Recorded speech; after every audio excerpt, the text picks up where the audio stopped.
Welcome to Let's Talk Horses. I'm your host, Jason Vance. Joining me today is Colvin, an extension educator from Ohio State University. And we are going to discuss different bits. And Kara, what is the most important thing to consider when you're choosing a bit for your horse?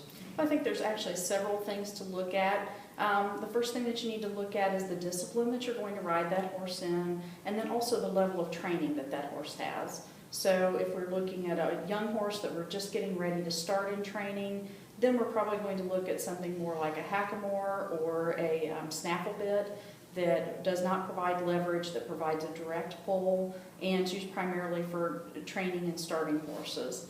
If we're looking for a finished horse that's had quite a bit of training, then we'll look at the specific discipline, and if it's a Western type horse, what type of curb or leverage bit might work best with that horse. There are many types of bits. Why are there different bits for different things, and what are the different bits used for? Sure. Bits are basically divided into three different categories. The first is a hackamore, which isn't truly a bit. It doesn't have a mouthpiece. It has a bosal or a nose piece that goes over the horse's nose and applies pressure to the bridge of the nose and then under the chin. And those are used primarily on younger horses as a training tool and to help the horse get started. The snaffle bit in the Western horses is primarily used in younger horses in training, and in English horses is used throughout the horse's life.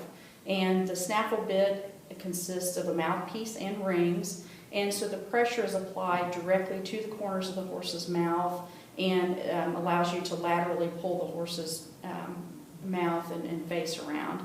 And so rather than applying leverage to the horse, the amount of pull that you apply on the reins is the amount that is received on the corners of the horse's mouth.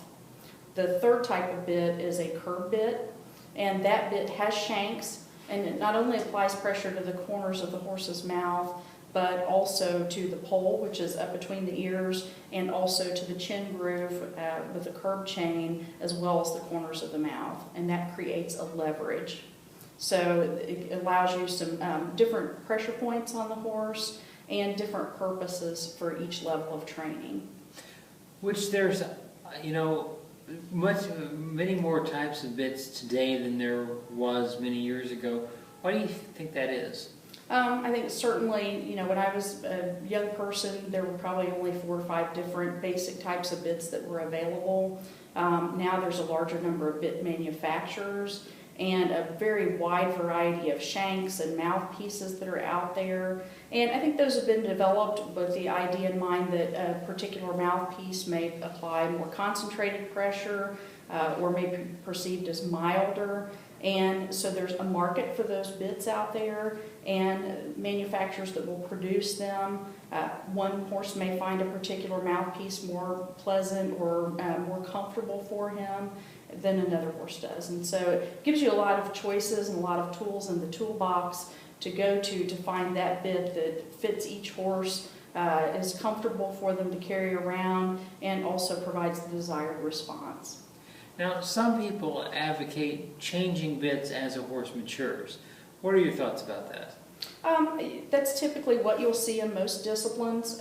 Most of your Western horses will start out either in a hackamore or a snaffle bit and progress to a curb bit as they get older. And in fact, most of the associations will require that once a horse is a senior horse, that they be shown if you're going to compete in a curb bit.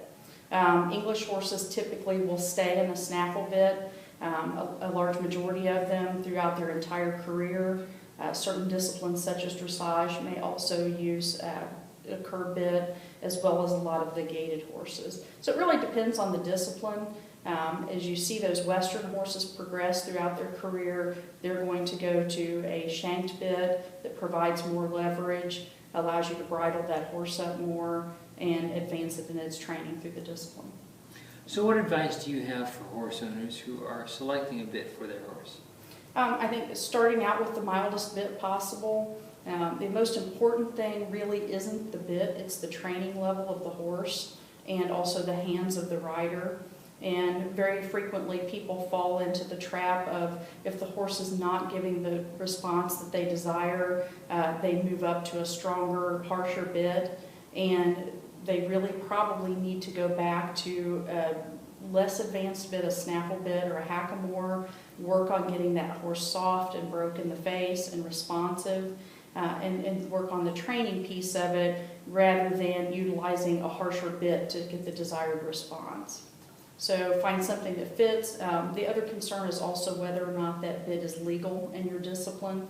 So if they're going to compete and show that horse, they need to make certain that that bit is acceptable within their discipline. Well, Kara, thank you so much for talking with us today. It was very nice talking with you. That's Kara Colvin, an extension educator from Ohio State University. She's been our guest on Let's Talk Horses. Thanks for listening.